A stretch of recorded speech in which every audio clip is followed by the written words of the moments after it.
हरियाणा को लाल डोरा मुक्त करने का कार्य तेजी से चल रहा है। सीएम मनोहर लाल ने बीते सोमवार को राजस्व विभाग और भारतीय सर्वेक्षण विभाग के अधिकारियों की बैठक ली। इसमें मुख्यमंत्री ने प्रदेश भर के गांवों को तेजी से लाल डोरा मुक्त करने के निर्देश दिए।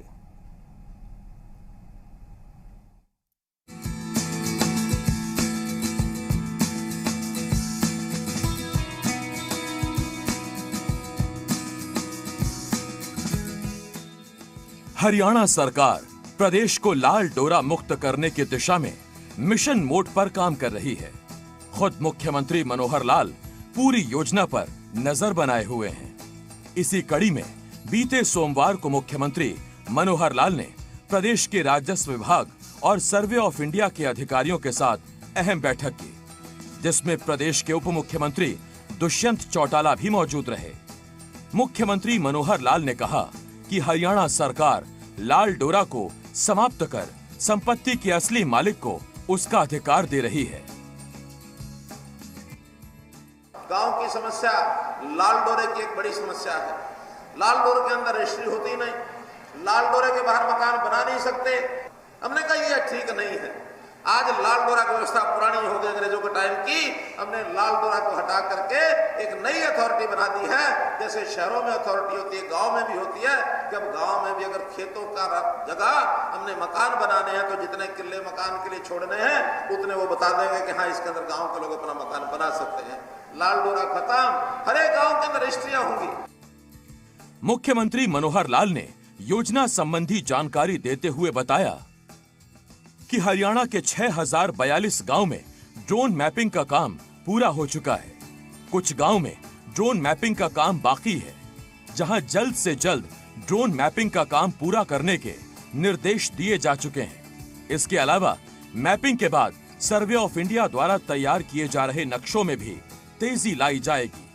अभी तक 6309 गांव में 11,65,593 प्रॉपर्टी कार्ड बनाए जा चुके हैं। रोहतक, करनाल, कुरुक्षेत्र और महेंद्रगढ़ में 1 लाख से ज्यादा प्रॉपर्टी कार्ड बनाए जा चुके हैं। जहां जहां काम पूरा हो चुका है, वहां प्रॉपर्टी कार्ड दिए जाने के कार्य में तेजी लाने के भी दिशा निर्देश दिए गए हैं। मुख्यमंत्री ने अधिकारियों को आदेश दिए हैं कि प्रदेश भर के गांवों को जल्द लाल डोरा मुक्त करने के काम को अमली जामा पहनाया जाए।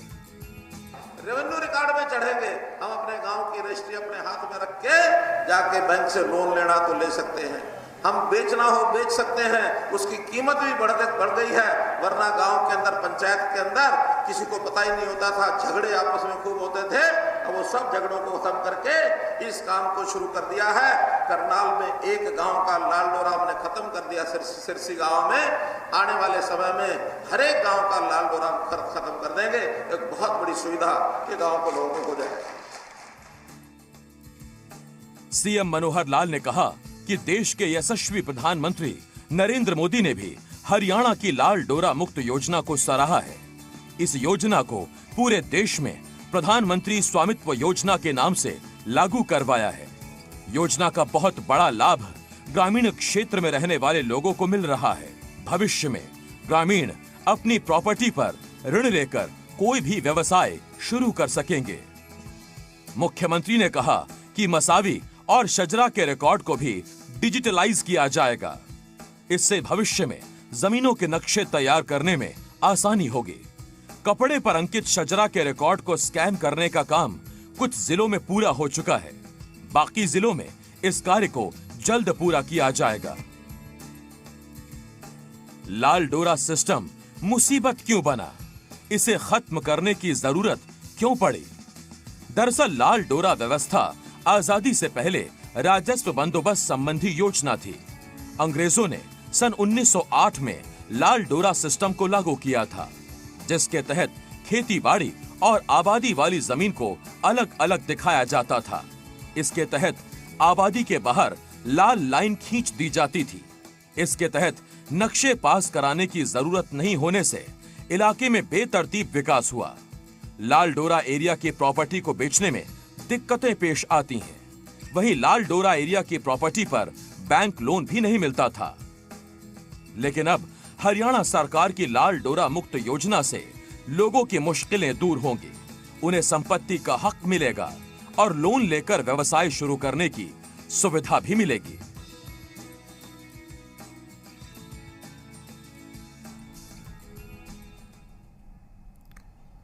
हरियाणा देश का ऐसा पहला राज्य होगा जो श्रमिकों की आय दोगुनी करने की दिशा में कदम आगे बढ़ा रहा है। ये दावा सीएम मनोहर लाल ने पंचकुला में किया। मुख्यमंत्री ने भारतीय रेलवे माल गोदाम श्रमिकों को भी राज्य की ई श्रम पोर्टल पर पंजीकरण का लाभ देने की घोषणा की।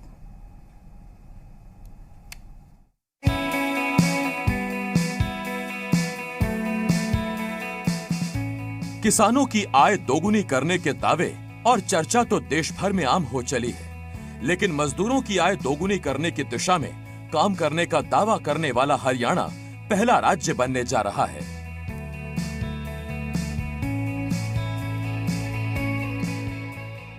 जी हां, हरियाणा में किसानों के अलावा श्रमिकों की आमदनी भी दोगुनी होगी। प्रदेश के मुख्यमंत्री मनोहर लाल ने पंचकुला में आयोजित कार्यक्रम में इसके संकेत दिए। प्रधानमंत्री जी ने किसानों के लिए कहा कि किसानों की आय 2025 तक हम डबल करेंगे। हमने कहा किसानों की तो करेंगे ही करेंगे, लेकिन किसानों के साथ ये जो मजदूर वर्ग है या जिसके घर में आमदन कम है, इनको भी 1 लाख के बजाय इनकी आय भी 2 लाख कैसे की जाए, उसके लिए हरियाणा भर के हर एक ब्लॉक केंद्र पर हमने मेले शुरू किए। मुख्यमंत्री मनोहर लाल ने कहा, इस दिशा में तेजी से काम किया जा रहा है। उन्होंने बताया कि इसके लिए हरियाणा में असंगठित मजदूरों का पंजीकरण जारी है। साथ ही हरियाणा में कार्यरत भारतीय रेलवे माल गोदाम श्रमिकों को भी ई श्रम पोर्टल पर पंजीकरण की सुविधा देने का भी ऐलान किया गया। इससे भारतीय रेलवे माल गोदाम श्रमिकों को केंद्र के साथ हरियाणा सरकार से जुड़ी योजनाओं का लाभ मिल सकेगा। मुख्यमंत्री मंगलवार को पंचकुला में आयोजित भारतीय रेलवे माल गोदाम श्रमिक संघ के कार्यक्रम में शिरकत कर रहे थे, जहां उन्होंने हरियाणा राज्य श्रमिक पंजीकरण उद्घाटन समारोह को संबोधित किया। तो सबसे पहले तो आज के दिन मुझे खुशी है कि आज आपका पंजीकरण ये खोला जा रहा है और इस पंजीकरण में लगभग 1.5 लाख श्रमिक जो रेलवे से जुड़े हुए हैं वो सब अपना जो पंजीकरण कर लेंगे। तो इस पंजीकरण के बाद जितनी सुविधाएं केंद्र सरकार की, प्रदेश सरकार की हैं, वो सब सुविधाएं आपको मिलनी शुरू हो जाएंगी।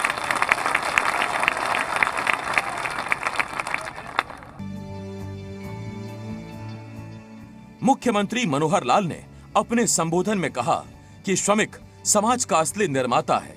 सरकारी संसाधनों पर श्रमिकों का पहला हक है। मुख्यमंत्री ने कहा, 19वीं शताब्दी में औद्योगिक क्रांति और उद्योगों के विकास में रेलवे ने अहम योगदान दिया। देश की तरक्की उद्योगों पर निर्भर है और उद्योगों की तरक्की रेलवे और रेलवे की तरक्की श्रमिकों पर निर्भर है।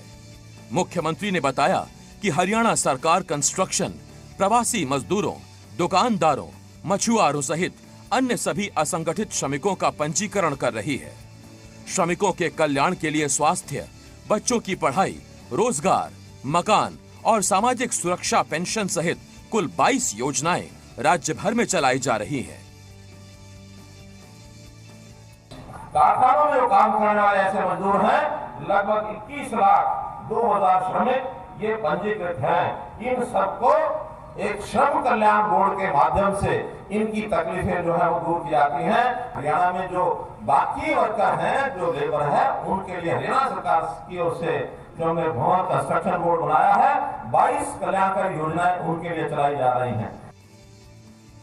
मुख्यमंत्री मनोहर लाल ने कहा कि प्रधानमंत्री मोदी के नेतृत्व में समाज के सभी वर्गों के कल्याण के लिए कार्य किए जा रहे हैं। गरीब और मजदूरों की भलाई के कार्यों पर विशेष फोकस किया जा रहा है।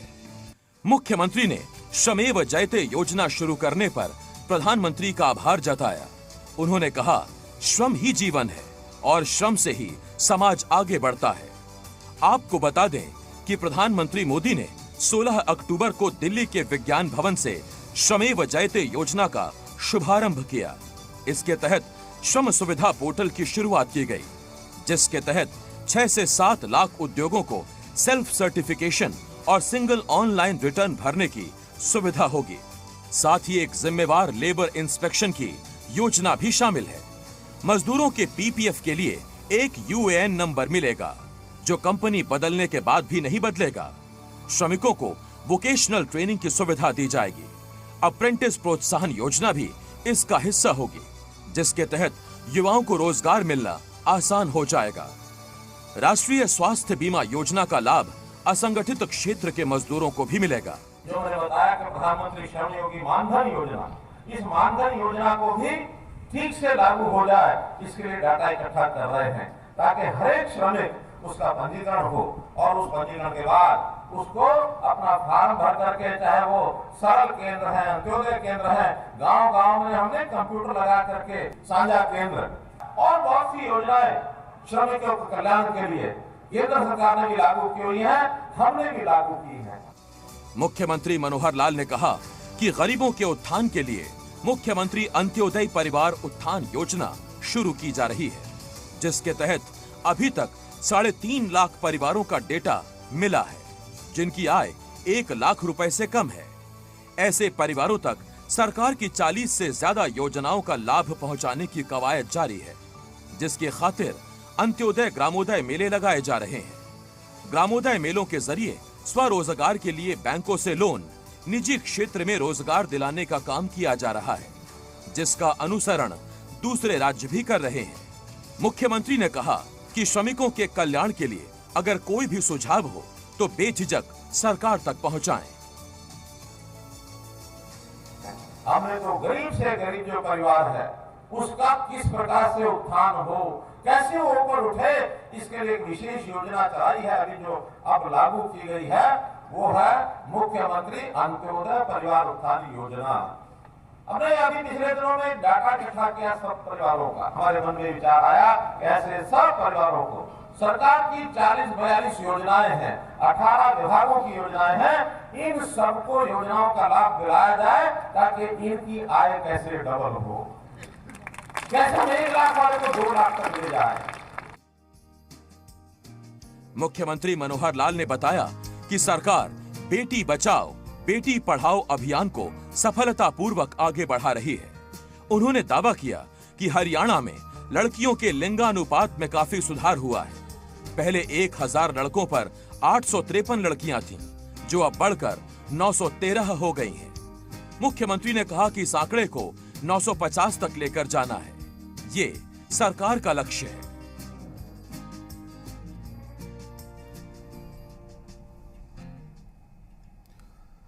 शुक्रवार को सीएम मनोहर लाल की अध्यक्षता में गुरुग्राम में जीएमडीए की 9वीं बैठक हुई। इसमें कई अहम फैसलों पर मोहर लगी, साथ ही विकास कार्यों को तेजी से आगे बढ़ाने पर चर्चा की गई।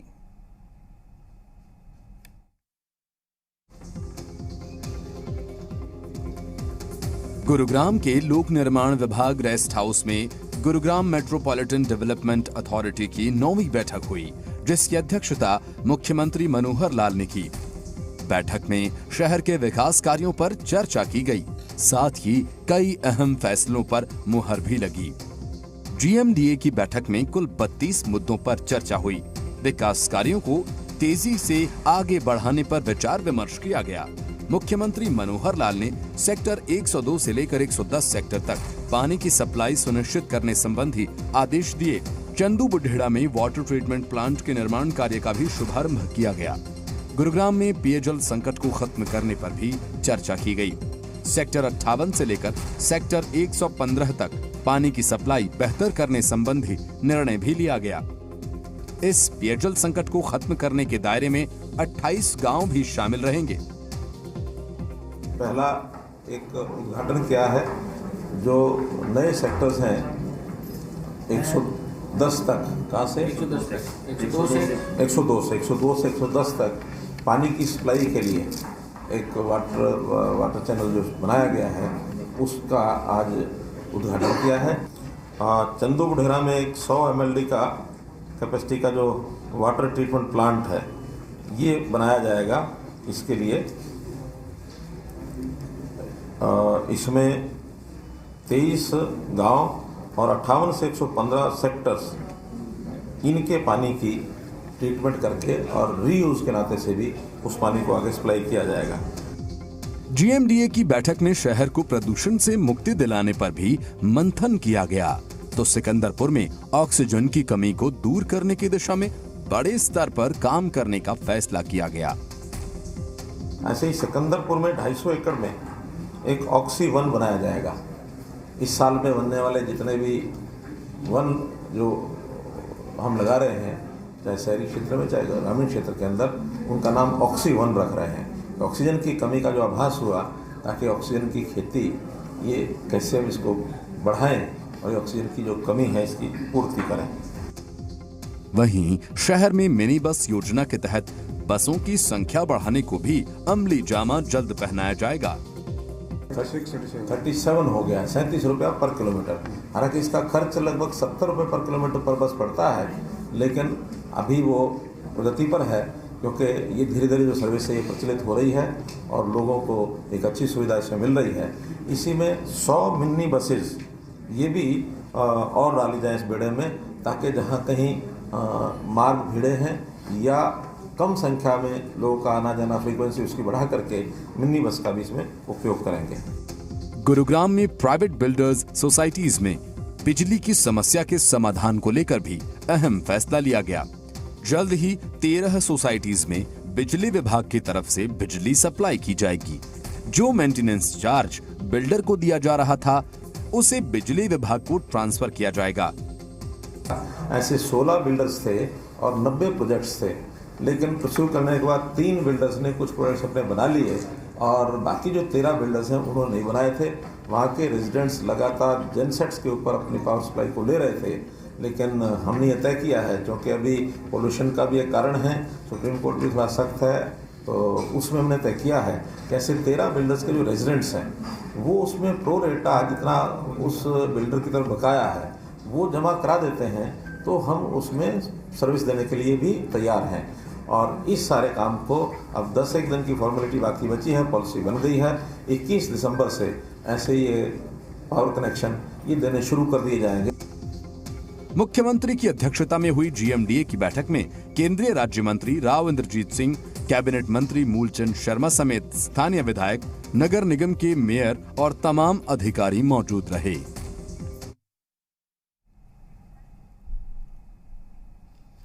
गुरुवार को चंडीगढ़ में सीएम आवास पर जनता दरबार लगाया गया, जहां मुख्यमंत्री मनोहर लाल ने मौके पर ही सैकड़ों समस्याओं का निपटारा किया।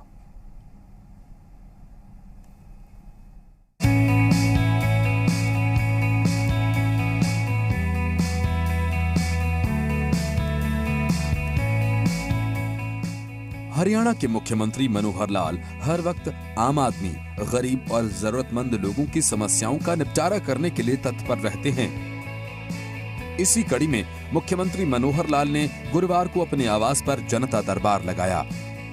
मुख्यमंत्री मनोहर लाल ने जनता दरबार में पहुंचे लोगों की समस्याओं को तफसील से सुना और मौके पर ही उसका निपटारा किया। 250 से ज्यादा लोग शिकायत लेकर पहुंचे। 21 प्रतिनिधिमंडल भी जनता दरबार में पहुंचे।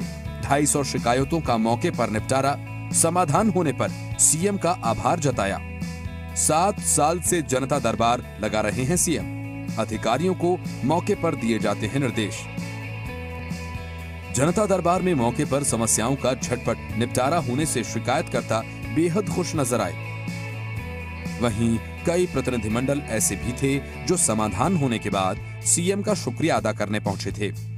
आज हमारे हरियाणा के सभी गुरुकुल विद्यापीठ संस्कृत पाठशालाओं के प्रतिनिधि संचालक माननीय मुख्यमंत्री जी से धन्यवाद ज्ञापन दिया है कि जो गुरुकुलों में अध्यापकों की वेतन की समस्या रहती है, वो वेतन की संस्तुति करने का अधिकार माननीय मुख्यमंत्री जी ने हरियाणा संस्कृत अकादमी को दिया है। माननीय मुख्यमंत्री साहब ने आश्वासन दिया है कि 2018 से लेकर आगे तक का जितना भी स्कॉलरशिप है वो 30 जनवरी तक रिलीज कर दिया जाएगा। तो हम माननीय मुख्यमंत्री साहब जी का बहुत बहुत आभार भी प्रकट करते हैं कि उन्होंने हरियाणा के तमाम अनुसूचित जाति के छात्रों की जो समस्या थी इतने लंबे समय से उसको मतलब निवारण करने का काम किया। हमारा गांव हजारों साल पुराना गांव है, गुड़गांव डिस्ट्रिक्ट का सबसे बड़ा गांव था और उसका नाम बगैर गांव वालों की।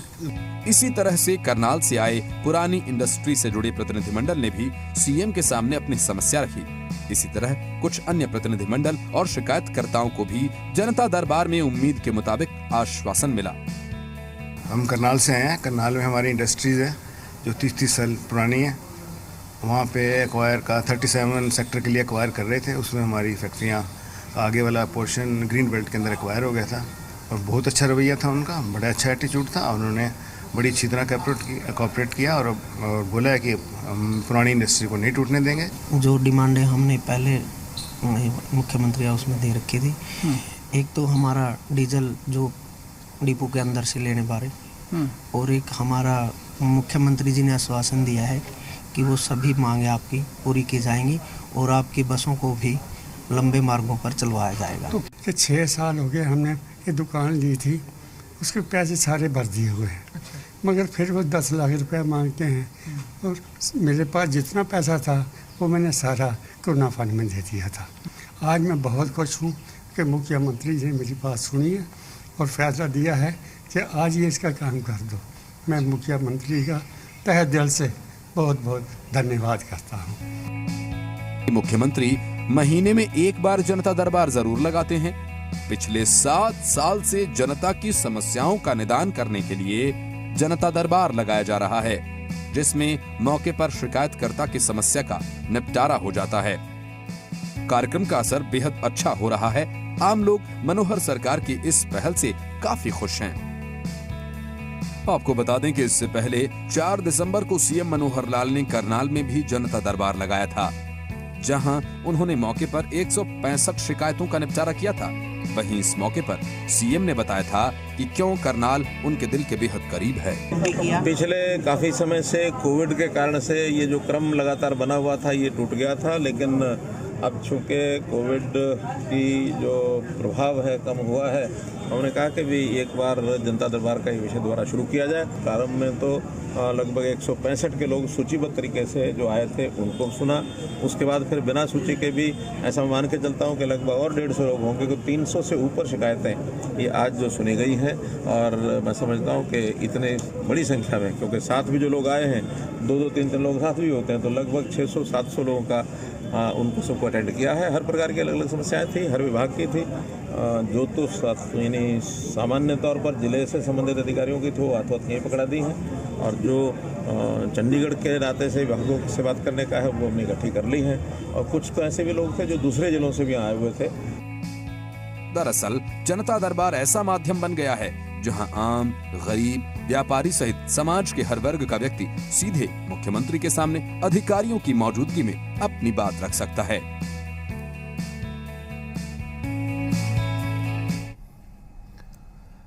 झज्जर के असौदा गांव में 2 टियर रेलवे स्टेशन बनाने का प्रस्ताव केंद्र को भेजा जाएगा। सीएम मनोहर लाल ने ग्रामीणों की इस मांग पर मुहर लगाई है।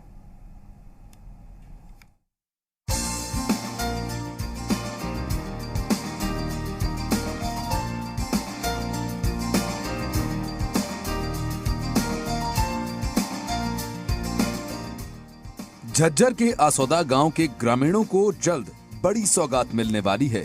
मनोहर सरकार ने इस दिशा में कदम बढ़ा दिए हैं। सरकार ने असौदा में 2 टियर रेलवे स्टेशन बनाने का प्रस्ताव केंद्र को भेजने की तैयारी कर ली है। दरअसल असौदा गांव में ग्रामीण रेलवे से संबंधित समस्या को लेकर मुख्यमंत्री से मिलने पहुंचे थे। मुख्यमंत्री ने भी ग्रामीणों की समस्या को निपटाने में देरी नहीं की। उन्होंने ग्रामीणों की सहमति से असौदा में 2 टियर रेलवे स्टेशन का प्रस्ताव भेजने पर सहमति जता दी थी। ग्रामीणों ने बताया कि ये समस्या लंबे वक्त से चली आ रही थी, लेकिन मुख्यमंत्री मनोहर लाल ने उन्हें गंभीरता से सुना और चंद मिनटों में समाधान भी कर दिया। मुख्यमंत्री के इस फैसले से 22 गांव और शहर विधानसभा के लाखों लोगों को फायदा होगा। सोनीपत से पलवल रेल कॉरिडोर प्रस्तावित है।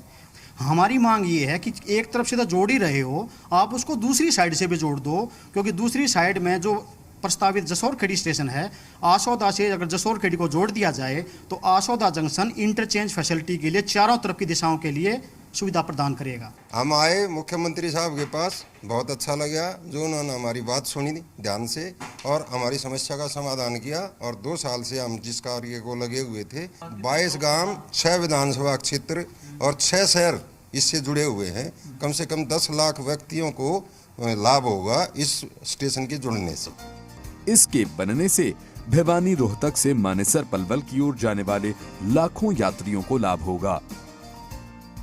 मौजूदा मनोहर सरकार ने जनता दरबार के जरिए सरकार और जनता के बीच सीधा संवाद का रास्ता बनाया है। इससे लोग मौके पर अपनी शिकायतें बताकर उनका हल करवा सकते हैं।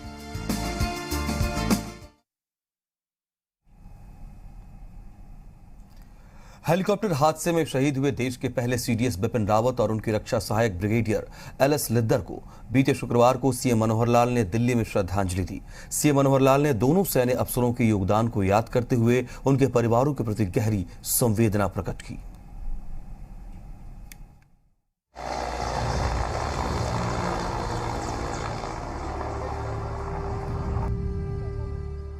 बीते बुधवार को तमिलनाडु के कुन्नूर में हुए हेलीकॉप्टर हादसे में देश ने अपने पहले chief of defence staff general Bipin Rawat को खो दिया। सीडीएस बिपिन रावत अपने दमदार फैसलों, अपनी बहादुरी के लिए जाने जाते थे। शुक्रवार सुबह से ही उनके आवास पर दिल्ली में श्रद्धांजलि देने वालों का तांता लगा रहा। हरियाणा के मुख्यमंत्री मनोहर लाल ने भी नम आंखों से सीडीएस जनरल बिपिन रावत को श्रद्धांजलि भेंट की। सीडीएस साहब की भी जो हमें एक हानि है वो एक अपूरणीय क्षति है। उनके अचानक चले जाने से देश गमगीन है, देश की जनता गमगीन है। प्रभु देश के सब लोगों को उस असह्य क्षति को सहन करने की शक्ति प्रदान करें। हेलीकॉप्टर हादसे में ब्रिगेडियर एलएस लिद्दर भी शहीद हुए। शुक्रवार को पूरे सैन्य सम्मान के साथ दिल्ली कैंट में उनका अंतिम संस्कार किया गया। हरियाणा के सीएम मनोहर लाल ने भी उन्हें श्रद्धांजलि अर्पित की। ये हमारे देश के एक बहुत वीर बहादुर ब्रिगेडियर एलएस लिद्दर, वो जिस प्रकार से दुर्घटना में गए हैं, देश को एक बहुत बड़ी हानि हुई है। परिवार को तो हानि है ही है। बता दें कि तमिलनाडु के कुन्नूर में सेना का एक हेलीकॉप्टर बुधवार को दुर्घटनाग्रस्त हो गया था, जिसमें सीडीएस बिपिन रावत और उनकी पत्नी समेत कुल 14 लोग सवार थे। हरियाणा के मुख्यमंत्री मनोहर लाल ने सशस्त्र सेना झंडा दिवस पर देश के सूरवीरों को याद किया, नमन किया। साथ ही प्रदेशवासियों से जवानों के कल्याण के लिए अंशदान करने की भी अपील की।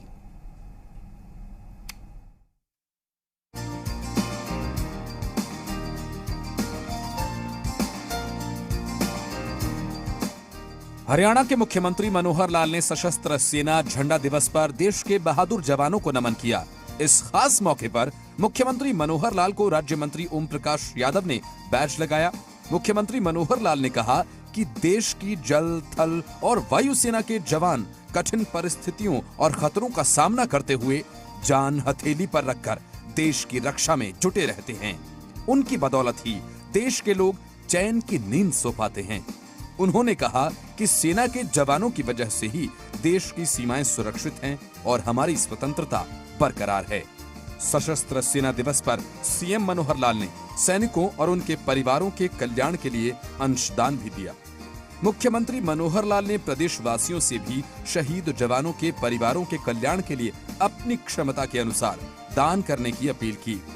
मुख्यमंत्री ने कहा कि सशस्त्र सेना के लिए इकट्ठा किए जाने वाला फंड शहीद जवानों की विधवाओं और उनके परिवारों के कल्याण के लिए इस्तेमाल किया जाता है। सशस्त्र सेना झंडा दिवस के अवसर पर मैं देश के जवानों को जो हमारी सीमाओं पर डट करके अपने शौर्य, साहस और बुलंदियां दिखा रहे हैं, मैं उनको अपनी ओर से कोटिशा नमन करता हूं। निश्चित रूप से सीमाओं पर रक्षा के कारण से हमारी स्वतंत्रता, हमारी संपूर्णता ये बरकरार है। प्रदेशवासियों से भी अपील करता हूं कि सशस्त्र सेना झंडा दिवस के अवसर पर इनके द्वारा एकत्र किए जाने वाले फंड में उदारता पूर्वक और योगदान करें। इस अवसर पर सैनिक और अर्ध सैनिक कल्याण विभाग के अतिरिक्त मुख्य सचिव श्री वीएस कुंडू, सचिव और निदेशक श्री मनीराम शर्मा भी उपस्थित रहे। कुरुक्षेत्र में चल रहे अंतर्राष्ट्रीय गीता जयंती समारोह में गीता ज्ञान संस्थानम में युवा सम्मेलन आयोजित किया गया, जिसमें लोकसभा स्पीकर ओम बिरला और हरियाणा के मुख्यमंत्री मनोहर लाल विशेष तौर पर मौजूद रहे। समारोह को संबोधित करते हुए मुख्यमंत्री मनोहर लाल ने कहा गीता का संदेश समस्त मानवता के लिए आज भी प्रासंगिक है। गीता जीवन का सार है जो हमें कर्म करने का संदेश देती है। मेरा तो इतना ही कहना है कि गीता ये जीवन का सार है। गीता का संदेश भगवान कृष्ण ने केवल अर्जुन के लिए नहीं दिया था, बल्कि आज भी उतना ही प्रासंगिक है, मैं समझता हूं हम सबके लिए दिया था। हमारी खास पेशकश में इतना ही। नमस्कार।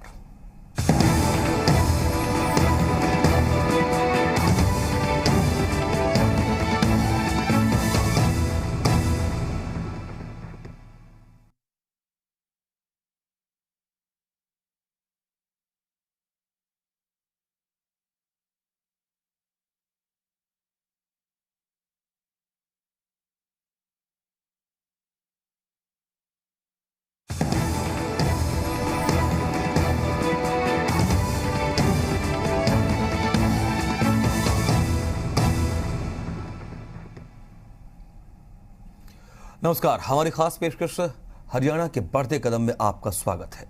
हरियाणा को लाल डोरा मुक्त करने का कार्य तेजी से चल रहा है। सीएम मनोहर लाल ने बीते सोमवार को राजस्व विभाग और भारतीय सर्वेक्षण विभाग के अधिकारियों की बैठक ली, जिसमें मुख्यमंत्री ने प्रदेश भर के गांवों को तेजी से लाल डोरा मुक्त करने के निर्देश दिए।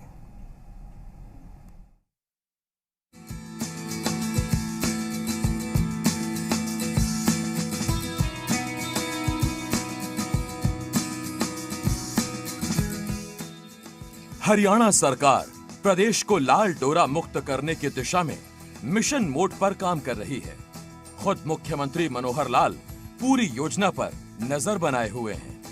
इसी कड़ी में बीते सोमवार को मुख्यमंत्री मनोहर लाल ने प्रदेश के राजस्व विभाग और सर्वे ऑफ इंडिया के अधिकारियों के साथ अहम बैठक की, जिसमें प्रदेश के उप मुख्यमंत्री दुष्यंत चौटाला भी मौजूद रहे। मुख्यमंत्री मनोहर लाल ने कहा कि हरियाणा सरकार लाल डोरा को समाप्त कर संपत्ति के असली मालिक को उसका अधिकार दे रही है। गांव की समस्या लाल डोरे की एक बड़ी समस्या है। लाल डोरे के अंदर रजिस्ट्री होती नहीं, लाल डोरे के बाहर मकान बना नहीं सकते। हमने कहा यह ठीक नहीं है। आज लाल डोरा की व्यवस्था पुरानी हो गई अंग्रेजों के टाइम की। हमने लाल डोरा को हटा करके एक नई अथॉरिटी बना दी है। जैसे शहरों में अथॉरिटी होती है, गांव में भी होती है कि अब गांव में भी अगर खेतों का जगह हमने मकान बनाने हैं तो जितने किले मकान के लिए छोड़ने हैं उतने वो बता देंगे कि हाँ इसके अंदर गांव के लोग अपना मकान बना सकते हैं। लाल डोरा खत्म, हर एक गांव के अंदर रजिस्ट्रियां होंगी। मुख्यमंत्री मनोहर लाल ने योजना संबंधी जानकारी देते हुए बताया कि हरियाणा के 6042 गांव में ड्रोन मैपिंग का काम पूरा हो चुका है। कुछ गांव में ड्रोन मैपिंग का काम बाकी है, जहां जल्द से जल्द ड्रोन मैपिंग का काम पूरा करने के निर्देश दिए जा चुके हैं। इसके अलावा मैपिंग के बाद सर्वे ऑफ इंडिया द्वारा तैयार किए जा रहे नक्शों में भी तेजी लाई जाएगी। अभी तक 6309 गांव में 11,65,593 प्रॉपर्टी कार्ड बनाए जा चुके हैं। रोहतक, करनाल, कुरुक्षेत्र और महेंद्रगढ़ में 1 लाख से ज्यादा प्रॉपर्टी कार्ड बनाए जा चुके हैं।